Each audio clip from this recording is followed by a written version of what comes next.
This is a new paradigm for interacting with Claude that is significantly more in line with all other human activity org-wide.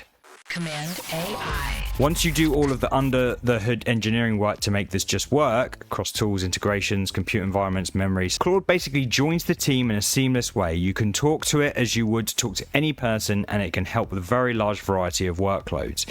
In my opinion, this is the third major redesign of the LLM UI UX. The first paradigm was the LLM is a website you go to, ChatGPT. The second was that it is an app you download to your computer, Claude Cowork. This third one is that it's a self-contained, persistent, asynchronous entity with org-wide controls and context, working alongside teams of humans. It really takes a while to wrap your head around it, but it works and it's awesome. And this is it basically in action. Like, you tag Claude and it gets to work on something. Then Nadia jumps in and changes her mind. Oh, updates it. Now Drew jumps in actually, and then Claude's there just working. So you're not actually prompting it. Well, you're prompting it to get started on something.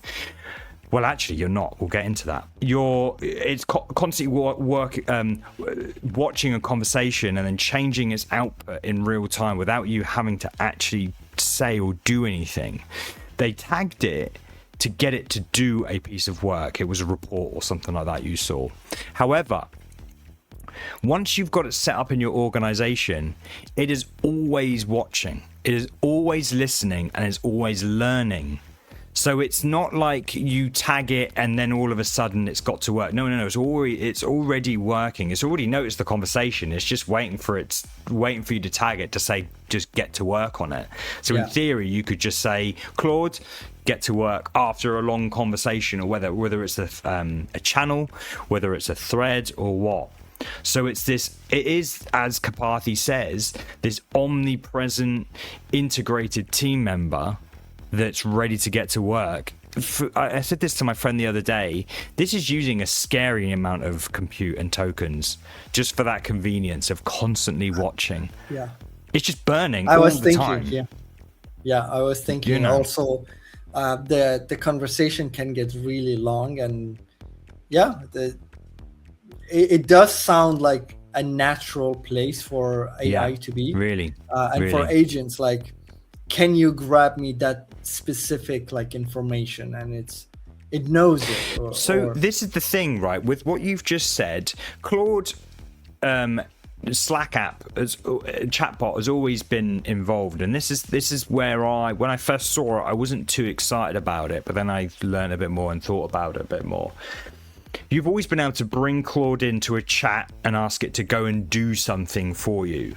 Okay, this is an evolution on that, in that it is constantly learning and watching the whole time. Like I say, it doesn't need to be prompted to be listening to the conversations. It's literally just it's someone just watching, and like an autistic colleague constantly staring at chat, learning, understanding, and then it's waiting to be asked to do something. It's like, and it's there, it's ready for you, and it already knows everything, so it's getting to work.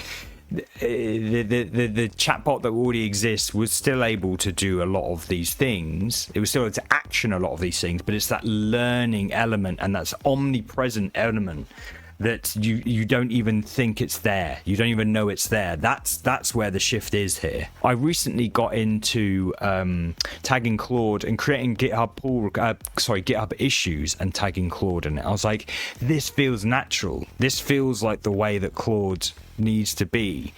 Is like you just tag it like you're another workplace. Yeah. So yeah, it's cool. It's I think it's a bigger deal than a lot of people are probably maybe realizing it. And I don't know, it's one of those things where I think ChatGPT are thinking, we should have thought of that. Anthropic has been really creative with UI and UX and doing. I think it's because they're not distracted. Yeah, I think it's because they're not distracted. I think OpenAI are distracted by video slop. Sort of. And Sora. They're not. I don't know. But they do have a good model. They do. Like, you can't take that away. GPT and Claude are really there as the